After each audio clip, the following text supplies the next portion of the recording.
She saw the lights before she heard the siren. It was just after 10:30 p.m. on a quiet stretch of Highway 23, about 2 miles from her home in Macon, Georgia. Judge Eleanor Reynolds had left the city's annual Legal Aid Gala 30 minutes earlier. She'd been honored that night for her 35 years of service, 25 of those as a Superior Court judge.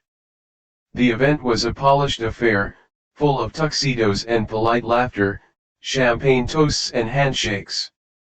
Eleanor had worn a navy blue silk gown with a silver brooch passed down from her grandmother. Her heels now rested on the floorboard, swapped for sensible flats. She was tired but content. So when the lights from the rearview mirror flared red and blue, her heart didn't jump, just fluttered a little, the way anyone's might. She signaled, pulled to the shoulder, and turned on her dome light. Then she reached for her license and registration. Her judicial ID sat openly on the seat beside her. As always, she kept her hands on the wheel and waited. Seconds later, a sharp tap on the window broke the quiet. She turned and saw him, mid-40s, pale skin, close-cut blonde hair, tall, rigid. His belt seemed to carry more gear than necessary. He didn't lean in or speak softly.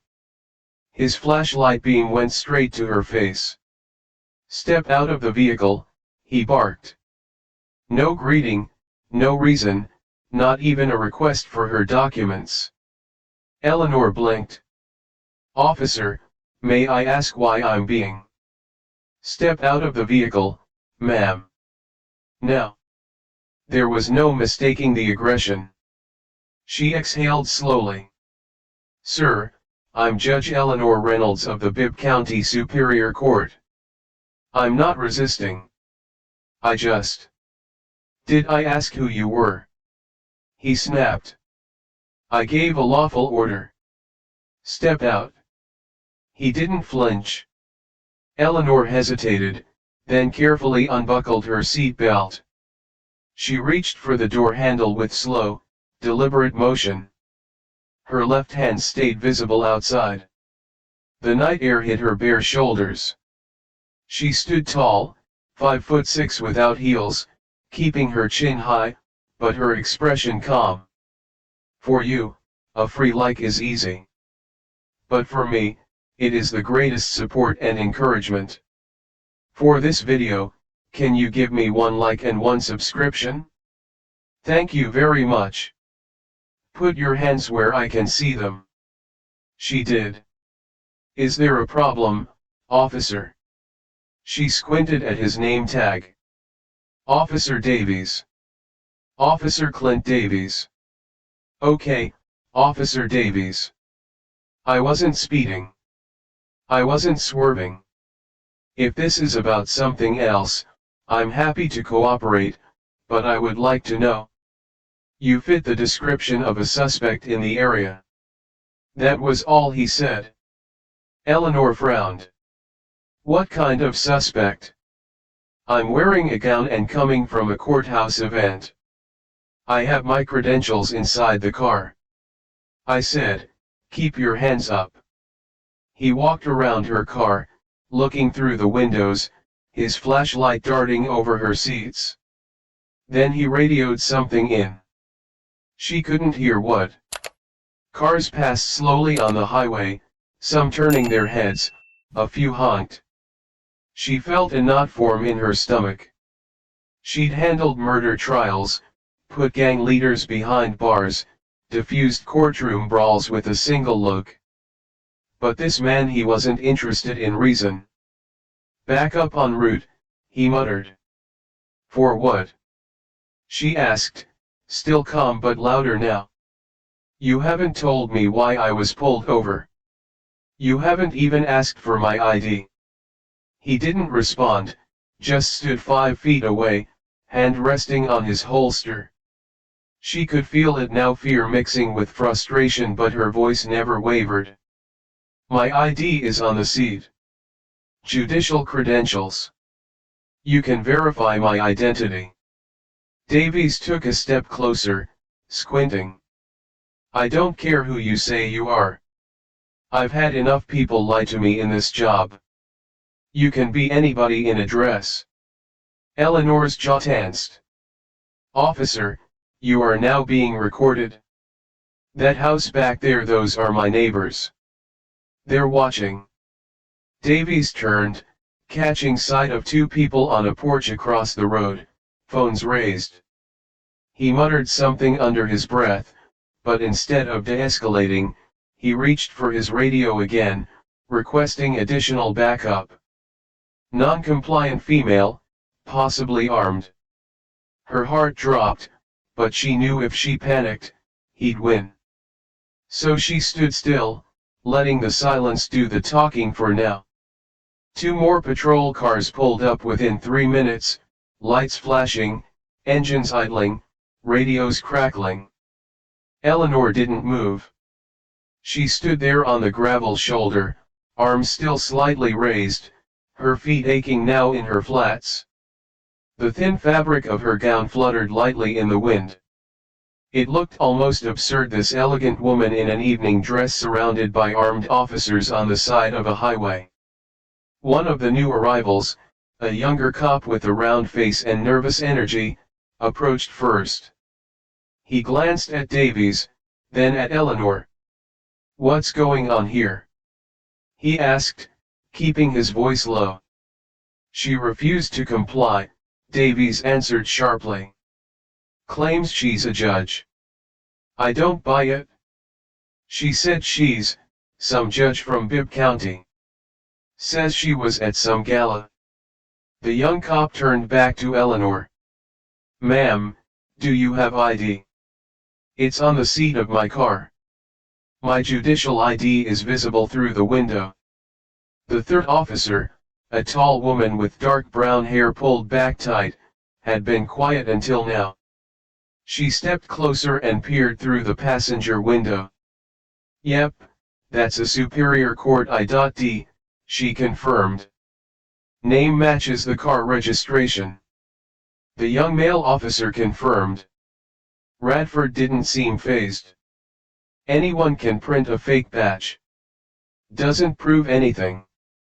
The female officer raised an eyebrow but said nothing. Eleanor took a slow breath. Officer Davies, I've complied with every instruction. I haven't made any sudden moves. I've informed you of my identity. At this point, your behavior is aggressive and without clear cause. Radford's eyes narrowed. You don't get to decide how I do my job. The tension was thick. From across the street, more neighbors had come outside. 3 people stood behind a short metal fence, phones still up, recording every second. A man with a gray hoodie called out, "She's a judge, man. What are y'all doing?" Radford turned toward the voice. Stay back. But the shouting didn't stop. Another woman, about Eleanor's age, yelled, "That's Judge Reynolds. Everyone around here knows her." Still, Radford held his ground, his right hand hovered too close to his holster again. Eleanor's voice remained even. I'm not a threat. I'm not armed.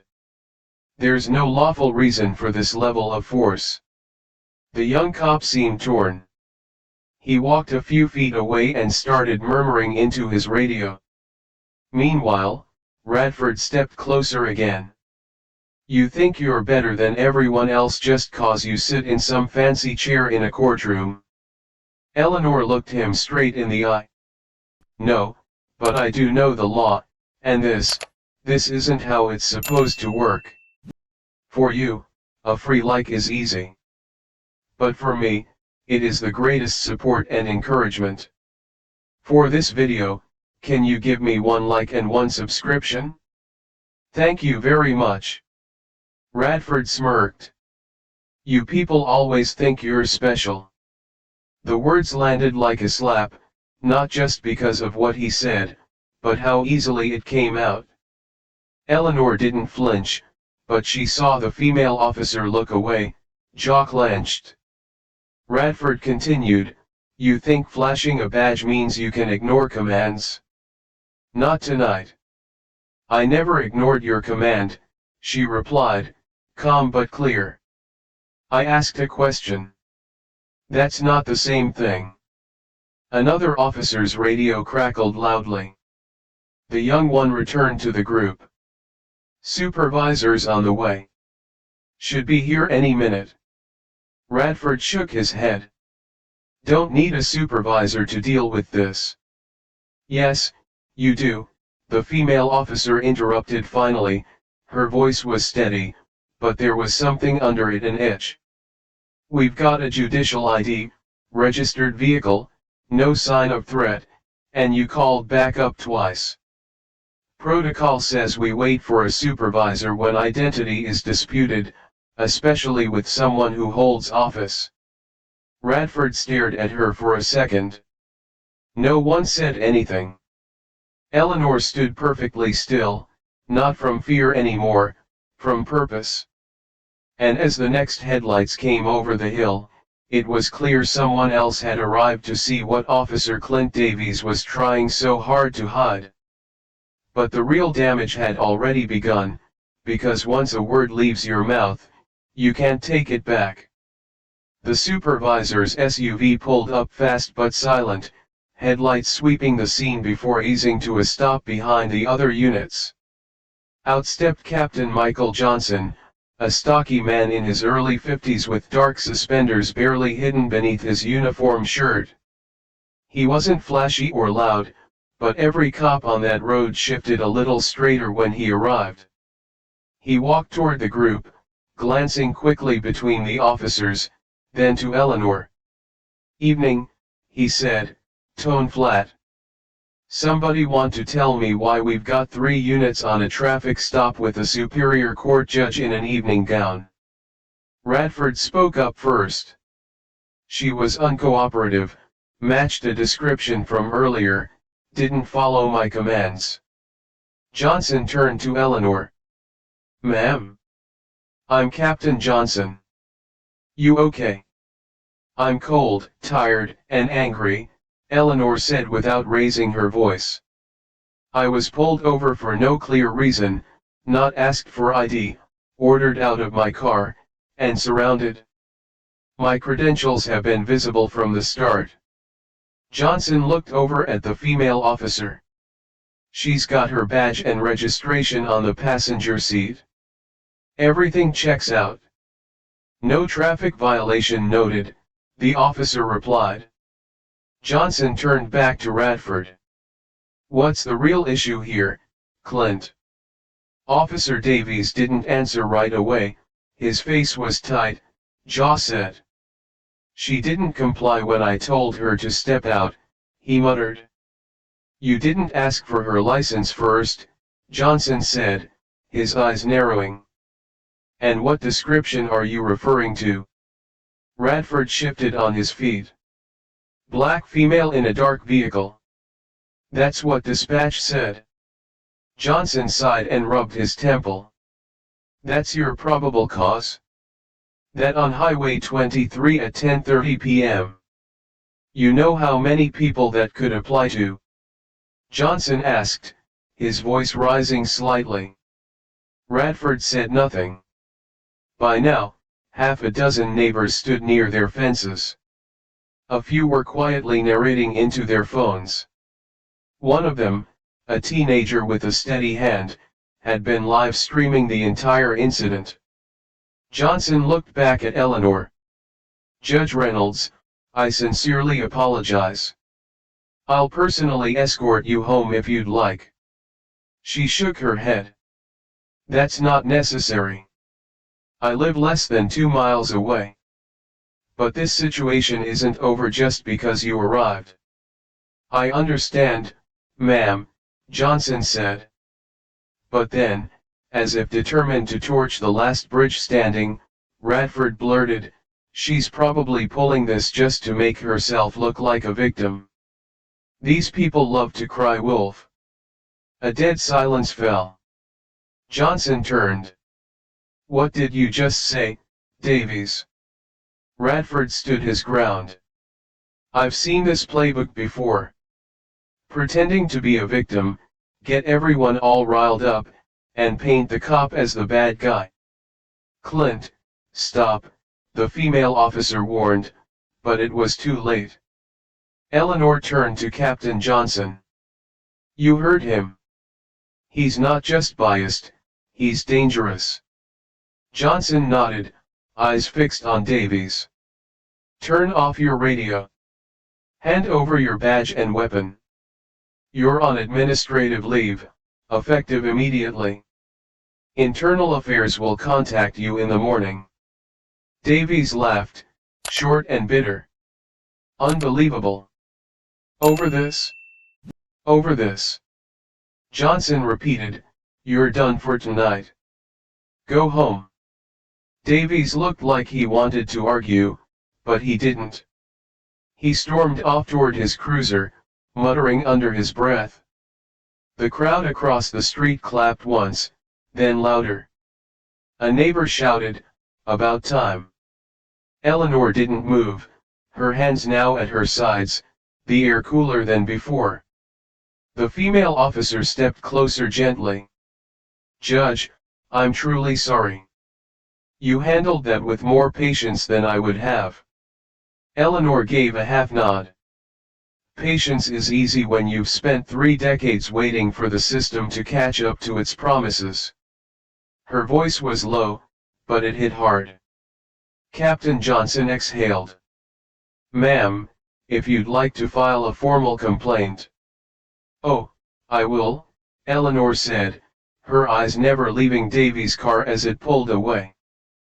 But not just a complaint. I want policy reviewed. I want this on record.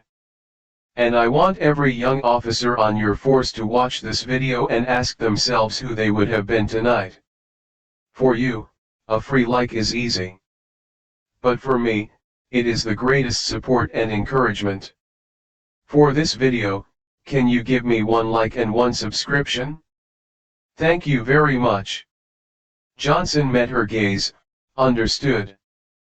But the real storm wasn't outside anymore, it was coming for everything that had been allowed to fester too long behind closed doors. By the next morning, the video had already hit 200,000 views. By the afternoon, it was on every local news channel and crawling up national feeds. But inside Judge Eleanor Reynolds' home, it was quiet. She sat at her kitchen table, robe tied loosely, a fresh cup of coffee in her hand, and her phone on silent. Her daughter, Simone, a civil rights attorney in Birmingham, had driven in before sunrise. She stood at the counter, flipping through texts from reporters. You've got CNN calling, Simone said softly. Do you want to? Eleanor didn't look up. No. They want to talk about the incident. That's what they're calling it. It wasn't an incident. It was a pattern. Simone sat down across from her. You sure you don't want me to handle the press? This thing's growing fast. Everybody's got an opinion. Some folks already calling you a hero, others. Eleanor gave a faint smile. I didn't do anything heroic. I stood still and refused to be erased. That shouldn't make headlines. Simone nodded, but her fingers tapped the table. The police union put out a statement. They're backing Davies, saying it was a misunderstanding exacerbated by high-pressure protocol. Eleanor set her cup down. Of course, they are. But here's the part they didn't count on, Simone added. One of the other officers filed a report. Officer Medina, the woman on scene. She included everything Davies said, word for word. Eleanor looked up. Good, she said. That matters. Later that day, Eleanor received a visit from a city official, Deputy Mayor Robert Evans, someone she'd known for 20 years. He was polite, cautious. He brought flowers. "Eleanor," he said as she opened the door, "I'm so sorry about what happened." She stepped aside, letting him in without a word. They sat on her couch, where the air still carried the scent of lavender and coffee. "We want to make this right," Evans began. "The mayor is drafting a statement.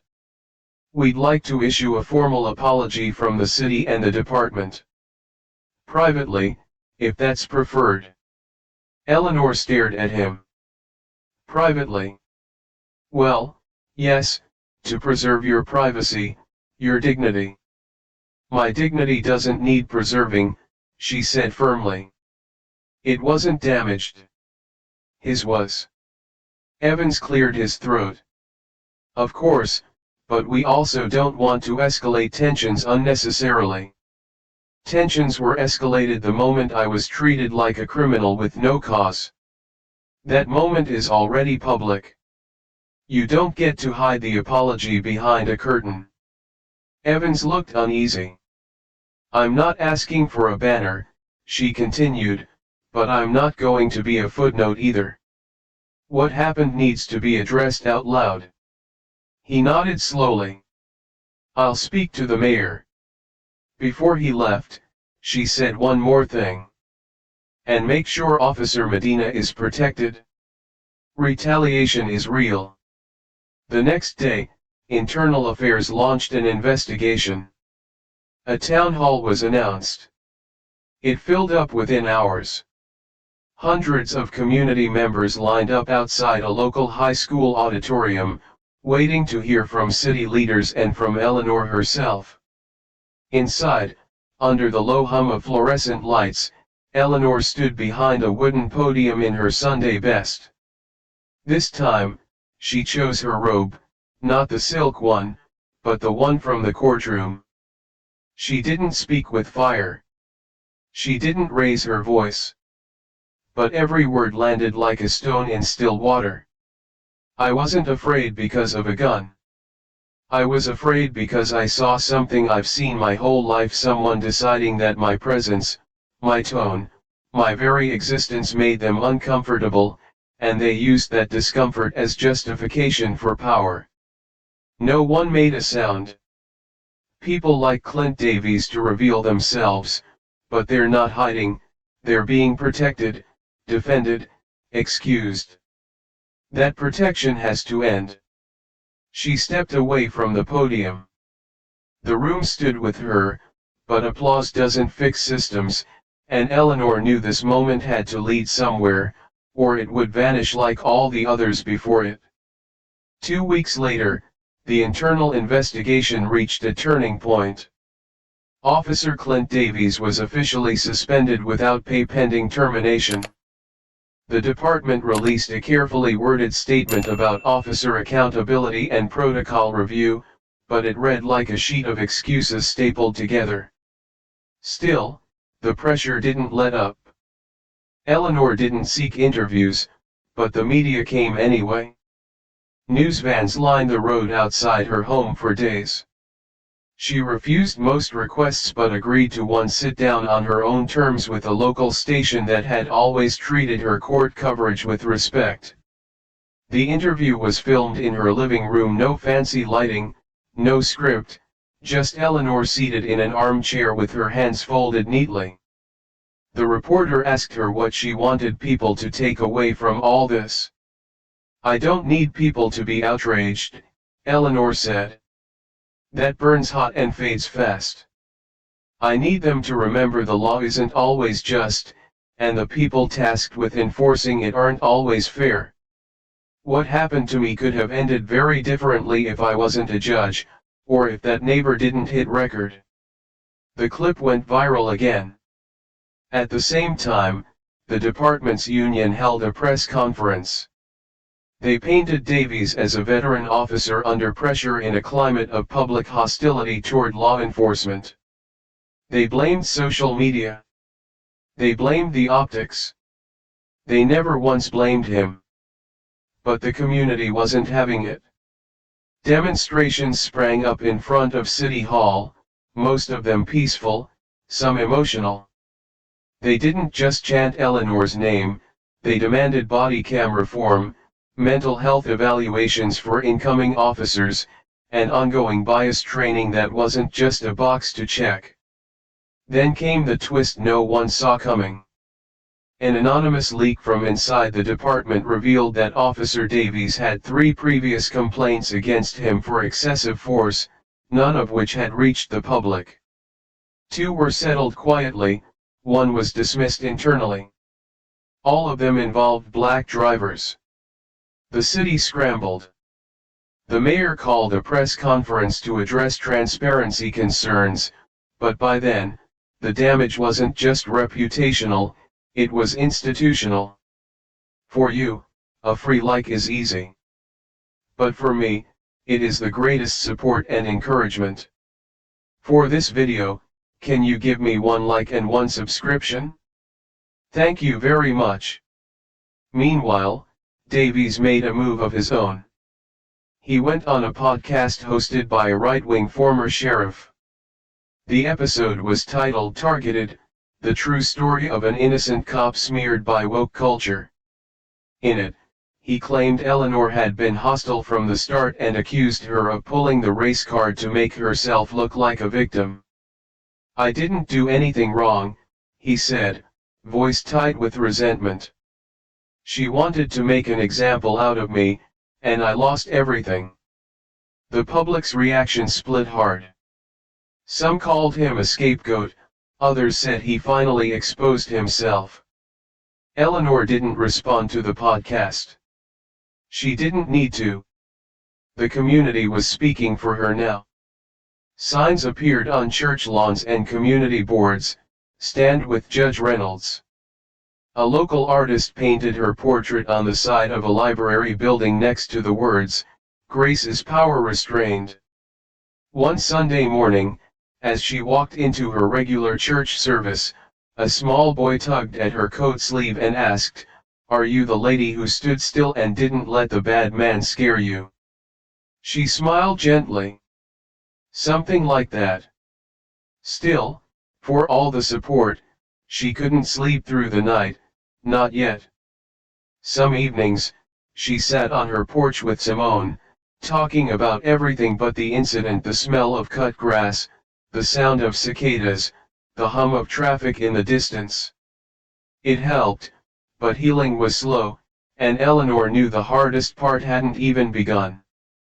Because public interest fades, hashtags disappear, but the laws, the culture inside the walls of power, that's what stays if no one pushes back. But she wasn't done pushing, and neither was the truth. A month later, the Internal Affairs report was released. It was blunt: Officer Clint Davies had violated multiple departmental protocols, including failure to follow identification procedures, improper escalation, and use of language deemed indicative of personal bias. The department had no choice: Davies was officially terminated. But what caught most people off guard wasn't his firing, it was the legal motion that followed. The city's Civilian Review Board recommended that the district attorney open an investigation into whether Davies' actions had violated Eleanor's civil rights under state and federal law. For the first time in decades, a former officer from the Macon Police Department faced the possibility of prosecution. The courtroom wasn't unfamiliar to Eleanor, but now she was sitting on the other side, not on the bench, not even as a plaintiff, just present, watching. She attended the hearings quietly, seated in the second row with Simone at her side. Presiding over the case, a longtime colleague named Helen Moss, acknowledged her only once with a nod of respect that said more than words could. During the hearing, Davies sat at the defense table, flanked by 2 lawyers. He looked smaller than before, not physically, just reduced, no bash, no weight behind his words, just another man caught in a storm of his own making. His defense team argued that he acted within the bounds of professional judgment and claimed that Eleanor had used her status to manipulate the situation. The courtroom stayed silent except for the sound of Simone's pen scribbling notes. Then came Officer Medina's testimony.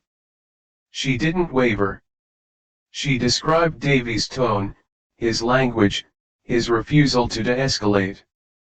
She repeated what he'd said about Eleanor pretending to be a victim and you people without hesitation.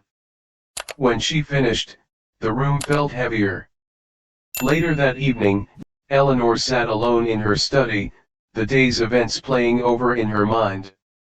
She wasn't interested in revenge, she never had been. What mattered now was setting a precedent. The city had to see that rank didn't justify abuse, that a badge didn't erase responsibility, that what happened on that roadside wasn't just about her, it was about every person who didn't have credentials, cameras, or neighbors watching. A few weeks later, the DA announced they were moving forward with misdemeanor charges, official misconduct and civil rights violation. It wasn't a felony, it wouldn't mean jail time, but it would go on the record forever. The legal community paid attention. Panels were formed. Policies were rewritten. The department introduced a new system for real-time tracking of officer complaints, one that couldn't be quietly buried anymore. Still, there were critics. There always are. Some said it wasn't enough, others said it was too much. A few claimed Eleanor had weaponized her status. One cable news anchor referred to her as an activist in robes. She didn't respond. Instead, she returned to work. She stepped back into her courtroom, wearing her robe again, not to draw a line between her and others, but to remind them that justice still belonged there, not just in statements, but in actions. One morning, during a quiet break between cases, a young clerk brought her a note. It was from Officer Medina. It read, "Thank you for standing tall. You made it easier for me to speak the truth." Eleanor folded the note slowly, her hands steady as ever, placed it inside the drawer of her desk not for safeguarding, but because it mattered. But for every one voice that speaks up, someone else finds the courage to follow, and that's how change begins to hold its ground. 3 months had passed. The headlines were quieter now. The camera crews had moved on to the next outrage, the next scandal, the next moment that made the world pause for just long enough to feel something before turning the page again. But inside Macon's Community Civic Hall, the rows were full. An annual event, small, usually uneventful, had drawn a crowd that tripled last year's numbers.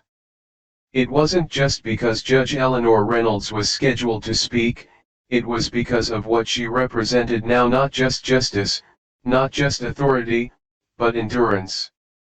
When she stepped on stage, the applause came in waves. She stood at the podium with her usual calm, no note cards, no teleprompter, just her speaking from a place somewhere deeper than anger. "I've thought a lot about silence these past few months," she began, "and how it protects the wrong people." The room was still. "I spent decades thinking that if I did everything right, if I worked hard, stayed calm, followed the law, respected the badge, I'd be safe. That's what we're taught, right? That the system may be slow, but it works, that character will shield you." She looked out across the room, letting the words settle. But that night on the side of Highway 23, none of that mattered. Not my robe, not my record, not my years of service. To one man with a badge and a bias, I was just inconvenient, so he tried to reduce me to silence, to obedience, to fear. She paused, her voice unwavering. Had I raised my voice, I could have been labeled aggressive. Had I stayed in my car, I could have been called non-compliant. Had I reached for my credentials the wrong way, I might not be standing here now. A quiet murmur swept through the room. But I am standing here, and I'm not here to be applauded. I'm here to tell you something you already know deep down: justice doesn't live in the courtroom, it lives in what we tolerate outside of it. She stepped away from the mic for a moment, let the silence carry the weight. Then she said, "We don't need more outrage, we need more courage, the courage to report, to intervene, to speak when silence feels safer." People in the crowd nodded slowly. A few wiped their eyes. Officer Medina didn't raise her voice, but her truth moved mountains. My neighbor didn't stop the arrest, but his video made the lie impossible to defend. Change isn't always loud, sometimes it just refuses to sit down. A beat. And that's what I'll keep doing in my courtroom, in my community. Moments when no one is looking, because that's where the real story begins. She stepped back from the podium, no grand gestures, just a slow walk off the stage while the crowd rose to their feet. Outside, a group of high school students waited to talk to her. One girl, maybe 16, asked softly, "Judge Reynolds, how do you stay calm when it feels like no one sees you?" Eleanor crouched slightly so they were eye to eye. "They don't have to see you to feel you. Every time you tell the truth, even if your voice shakes, you leave a mark. Don't ever forget that." That moment, like so many others lately, wasn't caught on camera, but it mattered. And that's how Eleanor lived now, not for the noise, but for the after, the part when the cameras go home and the work begins. She wasn't trying to be a symbol, she was just trying to hold the door open a little longer for the next woman, the next girl, the next voice that wouldn't be ignored. If this story moved you, remember this: silence protects no one. Speak when it matters. Share this story, subscribe to the channel, and let's keep these conversations alive, because the world doesn't change by accident.